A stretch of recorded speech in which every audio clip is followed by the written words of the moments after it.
Sí, sí, va bien, va bien. Muchas gracias. Bueno, buenos días a todos y a todas. Esto está fuera de guión. Qué importante es la comunicación y la comunicación con humor. Yo hoy podría limitarme a comentar todo lo que ha explicado Miguel Ángel. Ha hablado de la brecha digital, ha hablado de la discriminación a las personas mayores, ha hablado del intercambio generacional entre el futuro y el presente, siempre mezclados. Qué importante es la comunicación y la comunicación con humor. Yo quiero comenzar dando las gracias a la delegación, a mi delegada, por supuesto, a nuestra delegada, a todo su equipo, a Sandra, que han hecho este trabajo magnífico a lo largo de toda esta semana que comenzó el día 1, el pasado viernes. Tuvimos un acto muy bonito en Sevilla con la consejera, acto en el que nombramos madrina de las personas mayores por primera vez a Guadalupe Fiñana, más conocida por su nombre de guerra de abuela de dragones, que nos hizo reír y nos hizo llorar. Fue muy bonito. Y estoy especialmente agradecido porque me hayan invitado a participar en este panel y me hayan otorgado la categoría de expertos, porque los que tengo aquí al lado sí que lo son de verdad. Sus currículas hablan por ellos, de verdad. Me dicen que tengo que hablar del contexto político-social y entonces ustedes pueden esperar que yo les dé la chapa política, por supuesto, hablando de los muchísimos logros que tenemos y estamos consiguiendo en la Junta de Andalucía, que los estamos consiguiendo, ahí va a acabar mi chapa, en el ámbito de las políticas sociales. Pero yo llevo aquí poco tiempo, llevo desde diciembre del año pasado, aunque siempre he estado interesado en estas cuestiones. Sí, siempre tenía la curiosidad de saber qué pasa por las cabezas de aquellos que tienen la responsabilidad política a la hora de diseñar esas políticas, de aplicarlas, etcétera. ¿Qué pensarán? ¿De dónde vienen sus ideas? Pues yo les puedo hablar por mí, no estoy en la cabeza de los demás, les puedo dar dos claves de qué es lo que tengo en cuenta cuando trabajo día a día o pienso en el futuro. Muchos de ustedes a lo mejor conocen una canción de Silvio Rodríguez que se llama o se titula La fábula de los tres hermanos. No sé si la conocen, no sé si la conocen. Bien, son tres hermanos que dice Silvio que se lanzan al mundo a descubrir y a fundar y cada uno aplica un enfoque diferente. El hermano mayor, para no equivocarse, pues va mirando siempre al suelo y no se tropieza, pero no avanza. Y cuando quiere levantar el cuello para mirar hacia el futuro, ya no puede.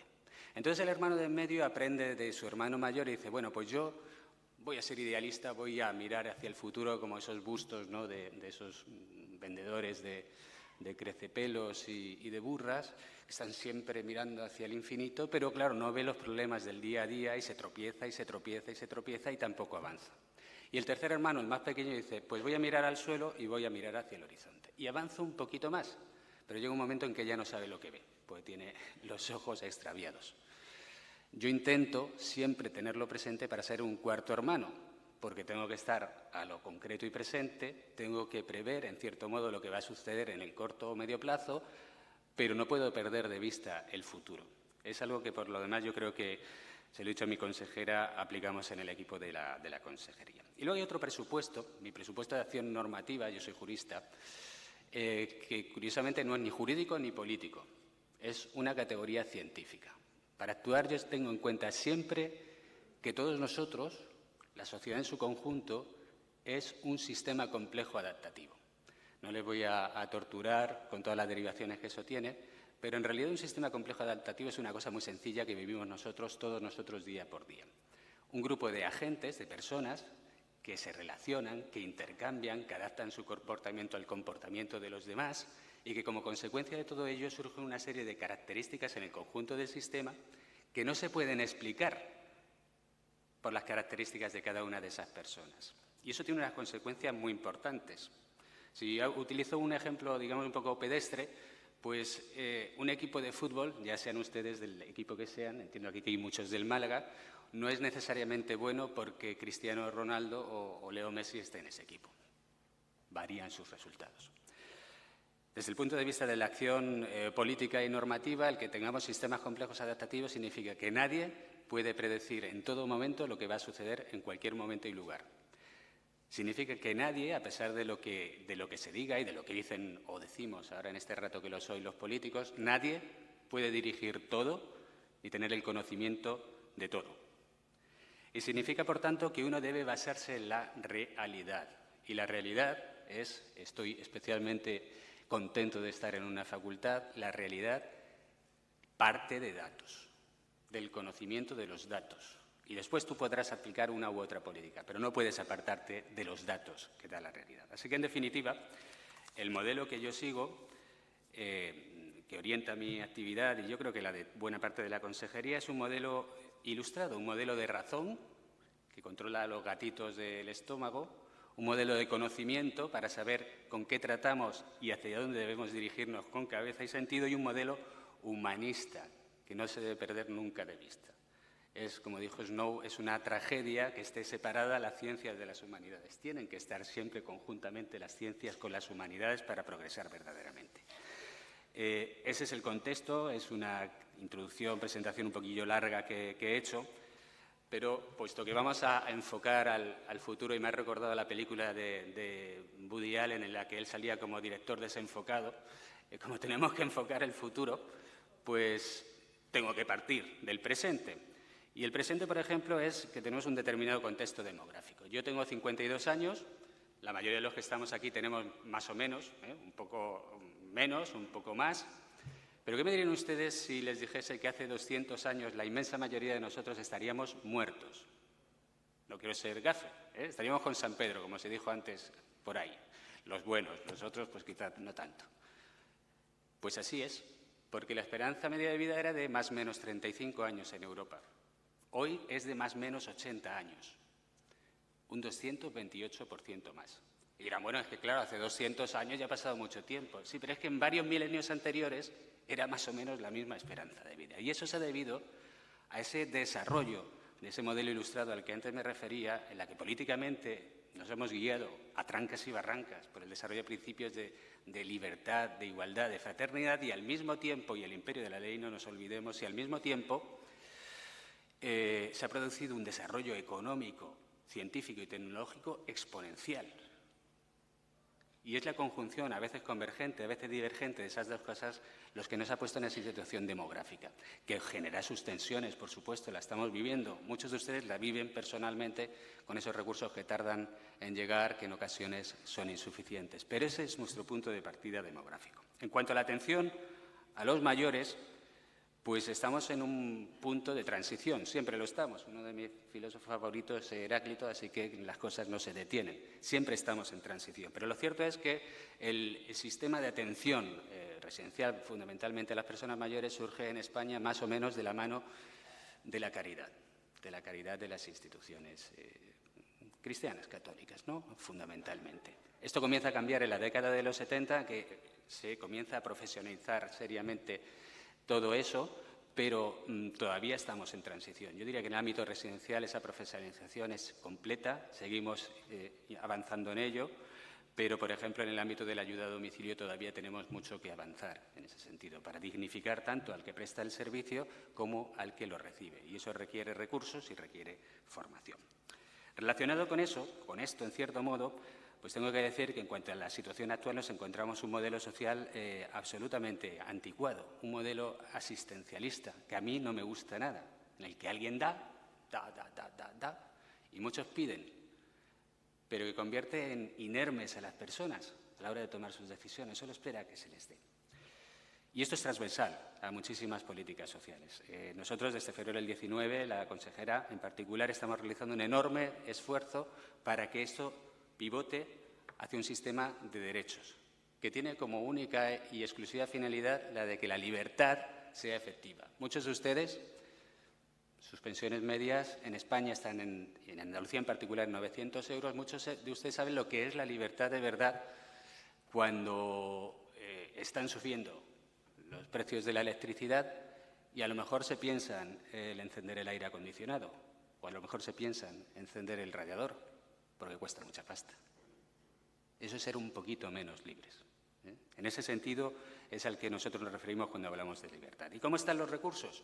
Pues los recursos nos lo hemos encontrado, mal diseñados y muy tensionados. Siempre nos piden, por ejemplo, en el ámbito residencial, ir a los modelos nórdicos, que están ahora muy de moda y que me parecen maravillosos. A mí me encantaría tener el modelo sueco, pero verán, por cada andaluz hay un 22% más de sueldos, unos 22 sueldos. Bien. Lo que ocurre es que por cada euro que generamos en Andalucía, en Suecia se generan 2,86, es decir, tienen un 186% más de riqueza, que supone que, descontando la diferencia de población, tienen como un 164% más de bienes que invertir, que colocar. Así que, por mucho que nos empeñemos, no vamos a llegar al modelo sueco, aparte de los problemas de organización político-administrativa y las diferencias que hay al respecto. Y legislativamente, ¿qué nos encontramos? Pues, de nuevo, un sistema regularmente diseñado, el de la dependencia del 2006, que hizo un importante avance en cuanto a reconocimiento de derechos, pero, claro, sin dinero, sin una memoria económica, pues realmente poco podemos avanzar. Tenía que contribuir 50% el Gobierno de la Nación, 50% de las comunidades autónomas, pues resulta que el Gobierno de la Nación, de todos los colores, ha incumplido sistemáticamente su obligación de ponerse 50%. En el 2020 las comunidades de media han puesto 84 euros y 16 euros el Gobierno de la Nación. Pero nosotros tenemos que hacer las cosas y no podemos pararnos.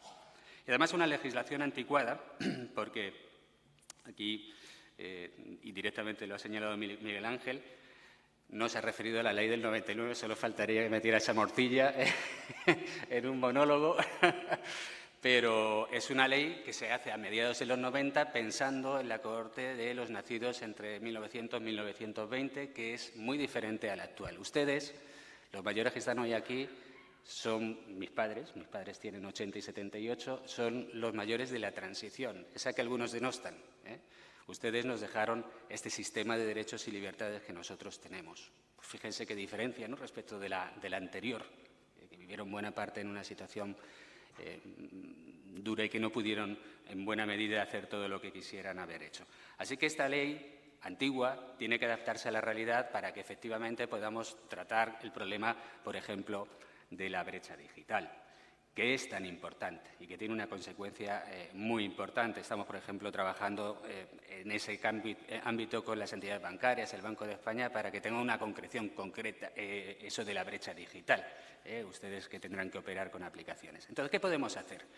Me voy a ir terminando para no extenderme mucho. Pues lo que debemos hacer siempre es mejorar la gestión. Siempre se puede mejorar la gestión. ¿Cómo? Luchando contra malas prácticas y contra inercias. Por ejemplo, hay personas en nuestras residencias que dicen defender lo público, pero que se preocupan exclusivamente, no voy a detallarlo mucho, se preocupan exclusivamente por la defensa de sus intereses particulares. Es el famoso problema de la tapa de yogur, que algunos de aquí conocemos. ¿Quién le quita la tapa al yogur?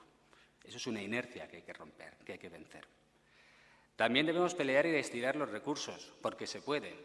En la legislatura anterior se crearon como unas 200 plazas, 230, poco más. En esta vamos por 1.900, con una pandemia, o sea que se podía hacer más. Por supuesto, debemos diseñar y dotar las políticas con carácter integral. Mi delegada quería que hablara mucho del Plan Estratégico Integral de Personas Mayores, que sí, que se aprobó el año pasado para un trienio con 164 millones de euros, con 5 líneas estratégicas importantes para la prevención de la dependencia, el cuidado de la dependencia, el cuidado a las personas con especial vulnerabilidad, 26 programas, 96 medidas. Se puede y se dota presupuestariamente. Y sobre todo y siempre, que aquí estoy con expertos, partiendo del dato. El año pasado se presentó el estudio que encargamos a la Universidad Pablo de Olavide sobre la soledad no deseada. Sus resultados son consistentes con el estudio que hizo la Caixa acerca de la soledad no deseada durante la pandemia, en torno a un 40, más o menos por ciento de personas mayores en Andalucía se sienten en una soledad no deseada, y como no nos ha parecido suficiente, pues hemos encargado una ampliación de ese estudio sobre el conocido como síndrome de extrañamiento parental. ¿Se encargan los hijos y los nietos de sus mayores en Andalucía o no? No prejuzgo lo que vaya a suceder. A veces he tenido alguna idea al respecto, pero lo van a estudiar igualmente de modo científico. Y, en definitiva, claro que lo que tenemos que hacer, y así que voy a ir terminando, es mirar al futuro, que es de lo que nos van a hablar más los dos ponentes, cómo legislativamente científicamente e incluso culturalmente. Legislativamente ya tenemos en cartera, seguramente salga el nuevo decreto de autorización de centros residenciales, que va a ser muy importante por la agilización y por lo que va a venir en la orden, porque por primera vez vamos a utilizar indicadores de calidad más que de simples números, de calidad de la prestación del servicio que van a poder evaluar los inspectores de servicios sociales.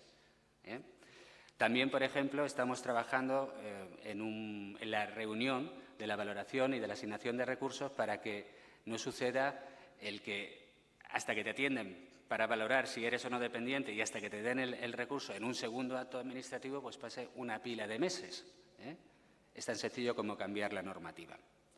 Un proyecto muy querido para mí que anunció la consejera y que tiene que ver también, ya ves, Miguel Ángel, me estás dando mucho juego, es el Comité Científico sobre Derechos de las Personas Mayores, que no va a ser un chiringuito colocador de políticos amortizados o saltimbanquis de la política, que va a estar formado por expertos, porque es verdad, ustedes no son un grupo único u homogéneo, pero sí necesitan una visión determinada propia de qué son sus derechos y cómo deben aplicarse esos derechos, con la finalidad última que a mí me gustaría de que desde Andalucía impulsásemos la aprobación de un convenio internacional de los derechos de los mayores, igual que lo hay de la infancia. Y, por supuesto, vamos a cambiar, si seguimos adelante este equipo, vamos a cambiar la ley de mayores para adaptarla a la cohorte presente. Y una parte muy importante para mí, la investigación, la ciencia. Miren, la esperanza de vida en España está más o menos en los 82 años. Pues qué bien. Pero podemos esperar vivir con calidad hasta los 76, más o menos. Y ahí vienen los chancletazos, como decimos en Cádiz, ¿no? Eso supone sufrimiento para la persona, supone sufrimiento para las familias y supone, por supuesto, dinero que hay que aplicar. Unos 9.000 euros de media por persona dependiente en España. La solución no es la de los narcisistas estos de Silicon Valley, de yo quiero vivir eternamente, los ilustrados oscuros, los verdaderos enemigos de la libertad, dicho sea de paso. La solución es mucha investigación básica que pueda convertirse después en aplicada. En este sentido, hace unos días me reuní con el director del CABIMER, del Centro Andaluz de Biología Molecular y Medicina Regenerativa, para comenzar a echar a andar este proyecto que me interesa muchísimo. Porque después de eso viene seguramente algo de lo que hablé, la aplicada, la tecnología, todos esos recursos que nos van a servir para que el mayor esté mejor cuidado en cuanto a su atención, digamos, material y aumente la calidad de atención personal. Porque si el gerocultor, por ejemplo, tiene que realizar menos actividades de carácter, digamos, material, pues se volcará más en la atención personal. Es un simple ejemplo. Y luego hay que propiciar un cambio cultural. Cada cual vive como le da la gana, hasta ahí podríamos llegar. Pero yo, cuando sea mayor, quiero tener la opción de decidir cómo voy a vivir y cómo voy a morir y cómo voy a gestionar mi posible incapacitación, por ejemplo. ¿Y qué voy a hacer con el patrimonio que yo haya ganado? Porque yo me habré ocupado de mis hijos cuando tocaba, en su juventud.